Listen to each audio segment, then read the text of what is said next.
Hi everyone, and unfortunately this is a long video, but we've had a couple of videos about independent services versus main agent. So, this is Fred at Boxer Works, an independent garage doing my running in service in my 1 week old R1300GS, and it shows the running in service every step of the way. I've speeded some of the footage up to try and reduce it because we had over an hour of footage we filmed today, and I'm so impressed with the work that Fred does, and I'm really pleased to call him my bike mechanic. So, stick with it, and if you need someone to look after your bike, I couldn't recommend anybody over and above Fred at Boxer Works. I hope you enjoy it. Cheers.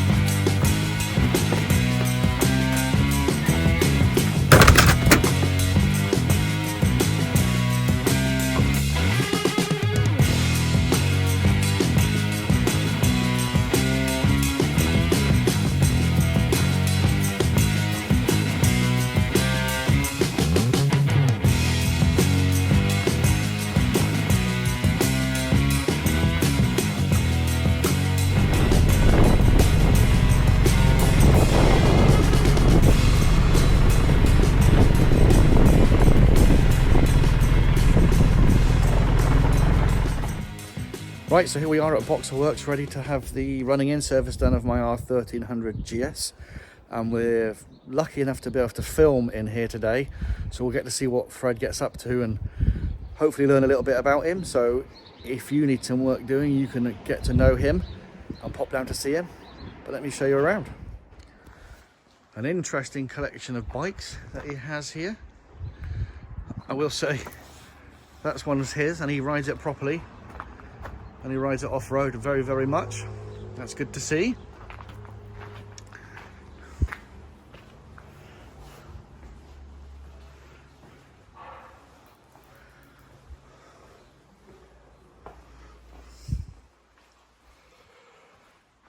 A lot of interesting bikes.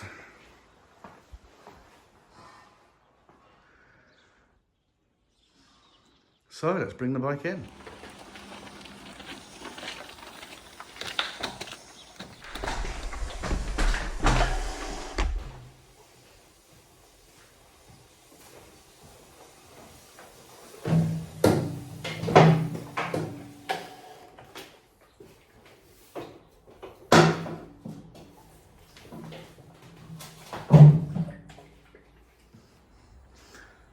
And there she is on the bench. Service overdue. We're in the right place. Right, let's have a chat with Fred about his process. So, hi everybody. Here we are at Boxer Works with Fred. There's been much discussion over the last couple of videos I did about whether we should get our bike serviced at a main dealer or an independent, or we should do it yourself, and what will happen with the warranty. As I've mentioned before, I'm not particularly fussed about having my work done by BMW, and as I said, I've had successful warranty claims even though I've had my bike serviced, or my last bike serviced by Fred, so having this new one serviced with him doesn't concern me in the slightest. I will show you all the bits that I bought from BMW, so I know they're provably BMW parts. But what I would like to know from Fred, and this is a chat opportunity for you to listen to what he's got to say, this is the first R1300GS he's had on his workbench. So the biggest thing for me to understand initially, if I'm to trust him as, let's say, a new mechanic, is when it comes to a new bike, how do you find out about what you need to do? So I got in contact with my local dealer. That's where I buy all of my parts from for servicing anyway. Just found out the specs, the oil quantities, that sort of thing, some key torque figures, and just made sure that I had all the information I needed to do a first service, basically. No magic. So as a little introduction to Fred, I've known Fred for about a year now, and the business is called Boxer Works, but it was formerly GL Motorcycle Tech. So what inspired the name change? Well, I think I wanted to create something that can hopefully become a bit more of a brand. Obviously, I did my apprenticeship with BMW, hence the Boxer Works, sort of bit of inspiration through the old Boxer engines, and generally specialise in BMWs anyway. So just thought it made sense to have a bit of a change and go for something that's more relevant to what I'm working on. No, super. And one last thing for everybody out there to perhaps pay an interest to. Fred has got a phenomenal track record at racing, both little enduro bikes and big GSs. So what's your highlights and the things you've competed in and won? So most recently, back in 2022, represented the UK in the International BMW GS Trophy. Was in the UK team. We were out in Albania. Unfortunately, we just missed out on the win, but finished a close second to the South Africans. Before that, I was racing the national series in enduro, and I have a few national titles. And prior to that, I started out in trials, which have pretty much ridden my whole life from 5 years old all the way through to now at 30. Oh, perfect. So the one thing I sort of said on, I think in some of the comments, for me, it's about trusting your mechanic. If you're going to use a local independent, it's worthwhile getting to know them. But for me, with Fred's racing pedigree and racing these bikes particularly, that I'm quite certain the man that services his own bike to go and compete on is more than capable of looking after my bike. Now, that's not to say the main dealer technicians are bad, not by any stretch of imagination, but if Fred's willing to put his own life in his hands and race competitively with these bikes, I think my bike's going to be okay. So today we're going to put together a montage of all the servicing steps, so you get to see what the first service is involved. And we've got quite an interesting thing we're going to check, which I'll let Fred describe it as a historical problem, and we're going to see if that problem exists on this bike. What's that problem, Fred? So I've had several of the liquid-cooled 1200 and 1250 bikes in. Sorry, there's my phone. Yeah. What's that? A busy workshop. Yeah. Though these bikes coming in with seized drive shafts, particularly after they've gone into BMW for the recall of the cardan shaft, they've then been coming to me for me to actually remove seized drive shafts that seized on the splines of both the gearbox output shaft and also the input shaft into the bevel gears of the final drive. So we're going to see whether there's a sort of satisfactory amount of grease on the drive shaft from manufacturer, really. No, that's perfect. And for me, this is the little part extra you get from coming to an independent. The main agent will follow their servicing schedule to the letter. But sometimes there's things that you want done that's over and above that servicing schedule to make sure the bike is in the condition that you'd hope it was in. Yeah. So, I'll let him crack on. I'll try to stay out of the way while we're filming. And I hope you all find this interesting. Cheers.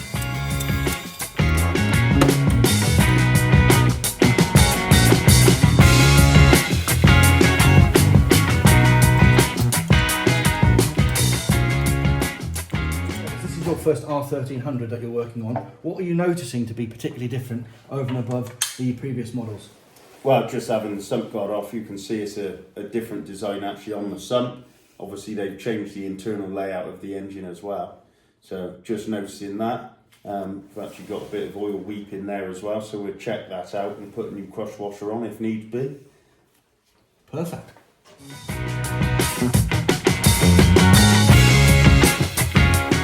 Have all the products I bought from BMW, 5 litres of oil, a small thing of axle oil and a filter. Now it's interesting that BMW did tell me that this new model is 5 litres of oil and not 4 litres, so we'll see if that turns out to be true while we're still letting that drain out. But all very good so far.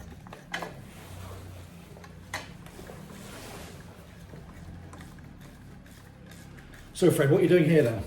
So we're just changing the oil in the bevel gears. Obviously with it running in, you're going to sort of remove any high spots from the machining. Bit of pressure in there as well. But yeah, so obviously you can see from the oil, definitely wanted changing. So what colour would you expect that to be?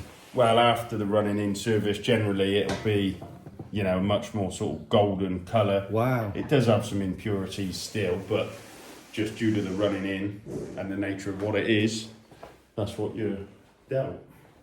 What's the name? So you're taking off this mudguard then, why to remove this then? So in order to grease the carbon shaft splines, you have to drop that whole kind of take this so it's having come off the caliper, you remove the end of the oil. So if we can do that individually, then that's a course.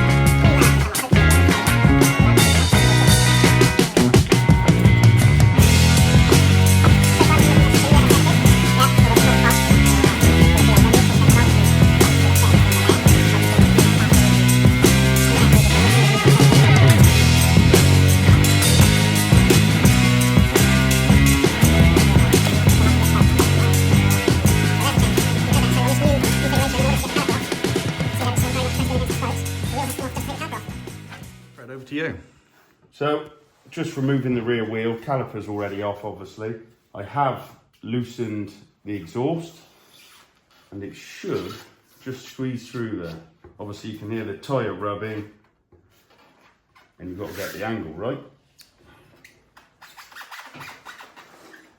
And there we go. It does come out. So, This will just be better for shots of the front wheel drive and stuff. at least the pegs aren't there anymore to get in your way. Yeah. There we have it. The back end is removed. So what's next, Fred? So next up, just going to pull the speed sensor out the front wheel drive casing, and then I can undo that top bolt and that should all hinge down nicely. Cool.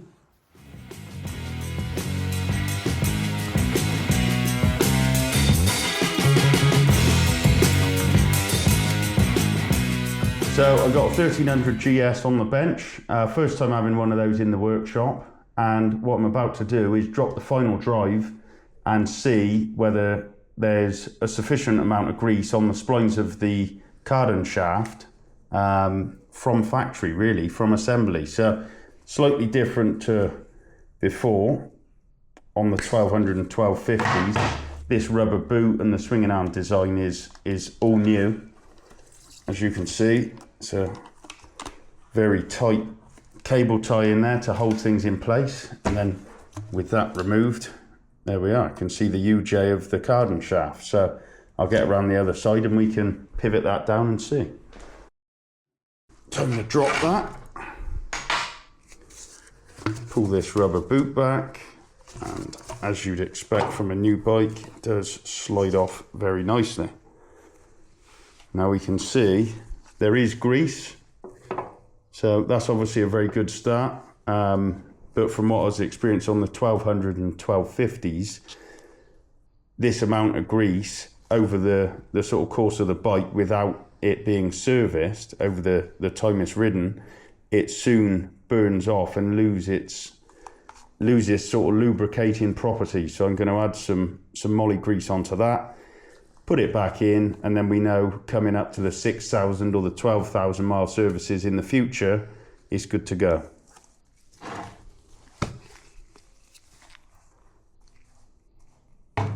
So a nice finger full of grease.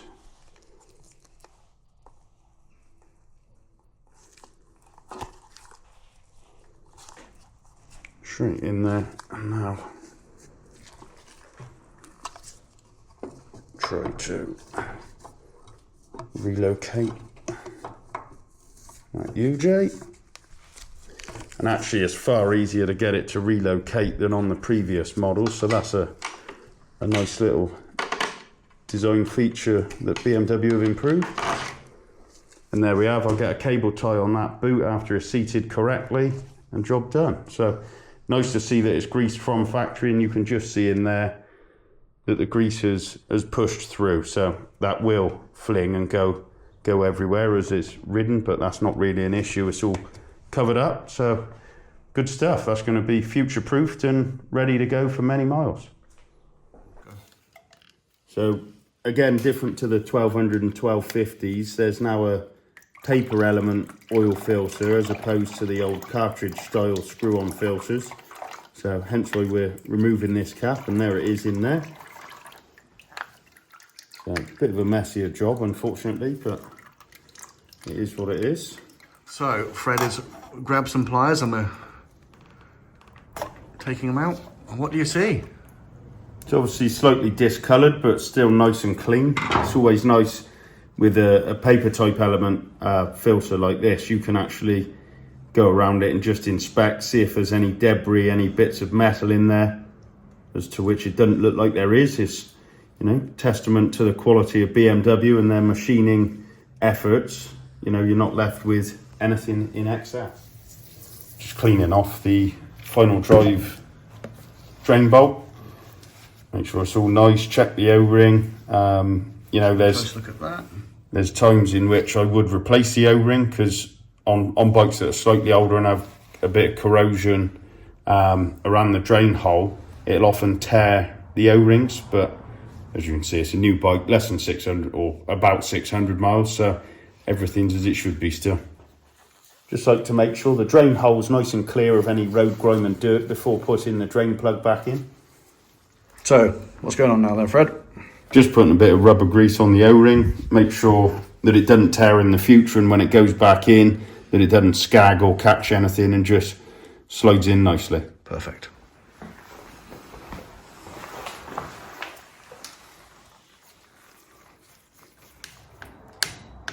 And what's that set to? 25 Newton meters. Nice. So this magnetic drain plug from the sump, there was a couple of little bits of material on there, but on these, because you've got sintered clutch plates and things like that, it can be clutch material, it can be, you know, something off of some gears and things like that, but there was next to nothing on there. Just gave it a wipe and it's nice and clean again. Just adding some Loctite to the nut for the paralever link arm onto the final drive. Nice. On there, ready to torque it up. So what's going on here then? Just putting the speed sensor back in the final drive casing ahead of filling it all up. So after I've torqued up the bolts, I just like to paint mark them. You know, sort of peace of mind for myself. As a bike leaves, I can just double check everything, see it's been torqued up, and obviously for the customer themselves, they can see if anything's moved. So I'm just getting rid of the factory paint marks ahead of torquing up these bolts and putting my own paint marks on them.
So Fred, you mentioned at the beginning that this was potentially weeping.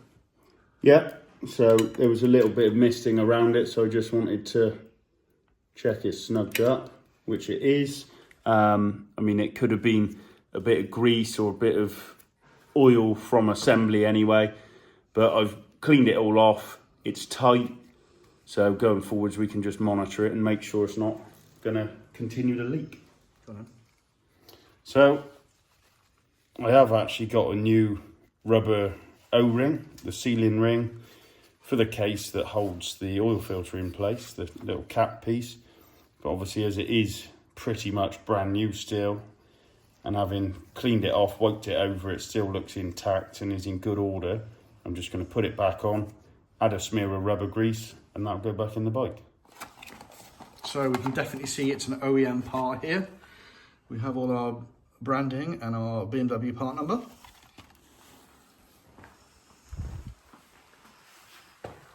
It's going to go back in. There's a rubber end that spigots onto a boss inside the crankcase. Nice. It in place.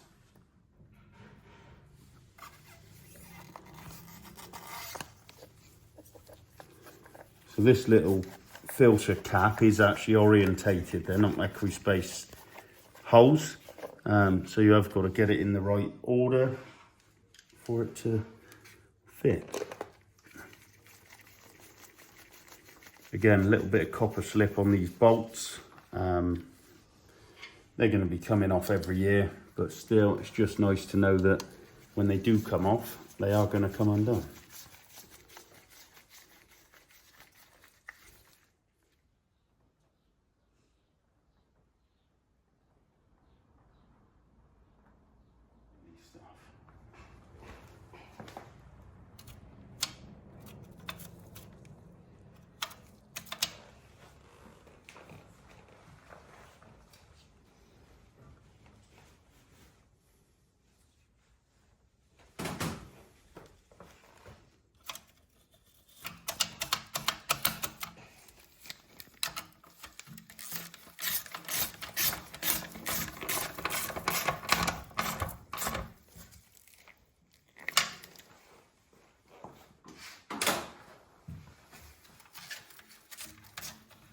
Actually, I will fucking put some grease on that.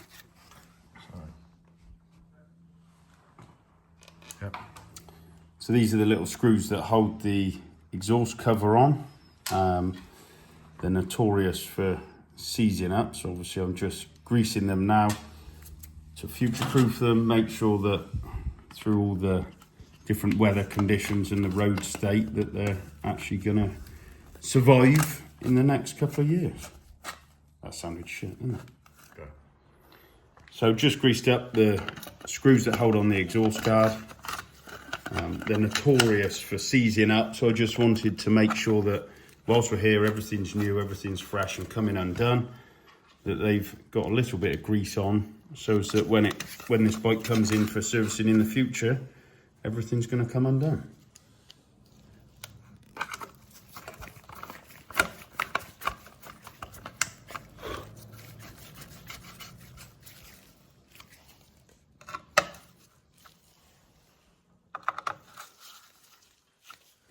So Fred's been into the ECU and our service has been completed. We won't have any warning lights. My rev range will be fully available without it warning me, and my remaining distance to my next service is 6,213 next year. Although I've got a feeling I'll be back for that service before Christmas. So the service is done.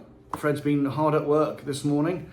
It took a little bit longer than normal this time because we've been filming and mucking about a little bit, but I believe you're saying this is typically about a 60-minute job? Yeah, normally I wouldn't expect to take any longer than an hour. Obviously the oil changes, check those splines, and then the diagnostic scan and service reset at the end. So perfect, so let's run through the list of all the things we've done then. Let's start from the top. What would you... Well, there isn't really a top to this, it's all fairly low level. So we've drained the engine oil, replaced the oil filter, we've obviously filled that back up and put the new oil filter in, drained the final drive oil, dropped the final drive itself, greased up the splines on the carbon shaft, then rebuilt that back up and filled the final drive with oil. The way I had to do it on the 1300, obviously I had to have the wheel off, and I did actually have the exhaust off in the end as well. And then, yeah, got that all buttoned back up and gave it the diagnostic scan and reset the service line. No, perfect, thank you. So, as I think I mentioned before, if you're in with reach within South Gloucestershire, specifically Cromwell, I'd 100% recommend Fred here from Boxerworks. Obviously, I meant to say that, he stood next to me, but I would genuinely say that to anybody.